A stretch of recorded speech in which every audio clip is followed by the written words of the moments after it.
এই কাজটি যদি আপনি নিজের পান থেকে করেন, নিজের উল্লেখ করেছেন, হ্যাঁ, ওরা দুজন সভাপতি নিজস্ব উদ্যোগে, হ্যাঁ, যদি আপনি নিজের ফান্ড থেকে করেন তাহলে ঠিক আছে, খুবই ভালো কাজ করেছে।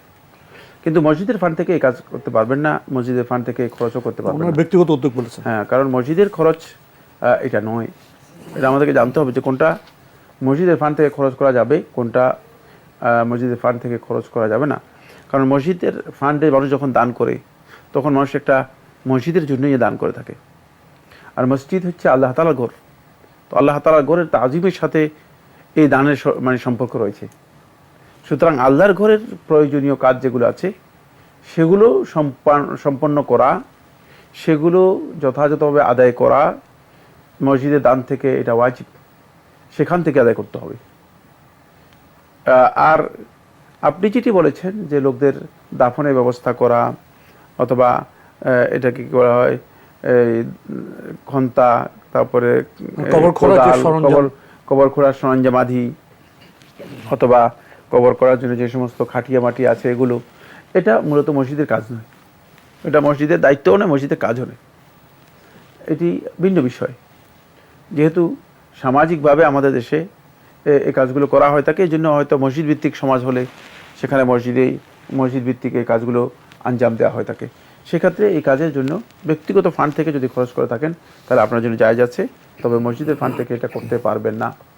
আমরা জানলাম বিষয়টি সম্পর্কে। প্রিয় দর্শক, আরও একটি মেল পাঠিয়েছেন মোস্তাক আহমেদ নরসিংদী থেকে, লিখেছেন পবিত্র কোরআনে সূরা বাকারার আয়াত 213, এতে আল্লাহ তাআলা বলেন সকল মানুষ ছিল একই উম্মাদভুক্ত। অতঃপর আল্লাহ তাআলা সুসংবাদদাতা ও সতর্ককারী রূপে নবীগণকে প্রেরণ করেন এবং মানুষের মাঝে যে সকল বিষয়ে মতবিরোধ সৃষ্টি হয়েছিল সে সকল বিষয়ে বিধান দানের জন্য তাদের সাথে সত্যসহ গ্রন্থ অবতীর্ণ করেন। এখানে কোন সময়ের কথা বর্ণনা করা হয়েছে এবং মানুষের মাঝে কি মতবিরোধ সৃষ্টি হয়েছিল? এই মতবিরোধ এই বিষয়ে না, এটা মূলত বনী ইসরায়েলের কথা বলা হচ্ছে, যে তারা নবী এবং রাসূলদের আগমনের বিষয় নিয়ে আল্লাহ সুবহানাহু ওয়া তাআলা তাদের যেই কিতাবের মধ্যে যেই বক্তব্য দিয়েছেন, তাদের কিতাবের মধ্যে আল্লাহ রাব্বুল আলামিন বিষয় স্পষ্ট করেছেন। বিষয় তাদের কাছে খুবই স্পষ্ট ছিল যে এর পরবর্তী নবী আসবেন এবং সেই নবী আসলে তারা অনুসরণ করবে। এটি প্রত্যেক ধর্মীয় কিতাবের মধ্যে আল্লাহ সুবহানাহু ওয়া তাআলা বলে দিয়েছেন। কিন্তু তারা নিজেদের এই ধর্মীয় আইডিয়া অথবা দৃষ্টিভঙ্গিকে তারা পরবর্তীতে যখন নবী এসেছে, পরবর্তী নবী আসার পরে সেই নবীর অনুসরণ না করার জন্য, সেই নবীর নির্দেশনা না মানার জন্য তারা ওই নবীর ব্যাপারে তাদের কিতাবের মধ্যে যে বক্তব্য আছে সেই বক্তব্য নিয়ে তারা পরস্পর ইখতিলাফ করেছে। বলছে উনি নন, অথবা উনি ঠিক আছে কিন্তু আমরা উনার অনুসরণ করতে পারবো না, যেহেতু আমাদের কিতাবের মধ্যে এভাবে স্পষ্ট নেই।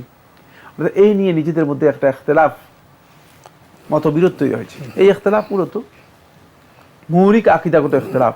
যেখানে মৌলিক আকীদাগত ইখতিলাফ থাকবে সেটি উম্মার জন্য ভয়ঙ্কর ক্ষতির কারণ। এটি শুধুমাত্র আমলি ইখতিলাফ নয় বা ফিকহি ইখতিলাফ নয়, যে আমলের কারণে যে ইখতিলাফটুকু হয়েছে, যেমন ফিকহি ইখতিলাফ আমরা দেখি মাযহাবের যে সমস্ত বক্তব্যের মধ্যে মত পার্থক্য অথবা মত বৈচিত্র্য আছে সেগুলো হচ্ছে ফিকহি ইখতিলাফ। কিন্তু যখন আমরা যাবো যে আকীদাগত যে বিষয়গুলো রয়েছে সেগুলো নিয়ে ইখতিলাফ, যেমন আজকে মুসলিমদের মাঝে কিছু বিষয় আছে যেগুলো আকীদাগত ইখতিলাফ, কিতাবের মধ্যে ইখতিলাফ নিজেরা তৈরি করেছে। যেমন খারিজিরা আহলুস সুন্নাত ওয়াল জামাতের সাথে তাদের আকীদাগত কোরআনের বুঝ নিয়ে ইখতিলাফ রয়েছে, তারা মন গড়া বুঝ গ্রহণ করেছে, তারা কোরআনের ক্ষেত্রে প্রবৃত্তির অনুসরণ করেছে। তারপরে রাফেজি সম্প্রদায়, তারা মন গড়া বুঝ নিয়ে কোরআনের সাথে তাদের বিরোধ, মুসলমানদের মধ্যে বিরোধ করেছে। এইভাবে বর্তমানেও বিভিন্ন সম্প্রদায় রয়েছে। এটি অত্যন্ত নিন্দিত, এটি গর্হিত।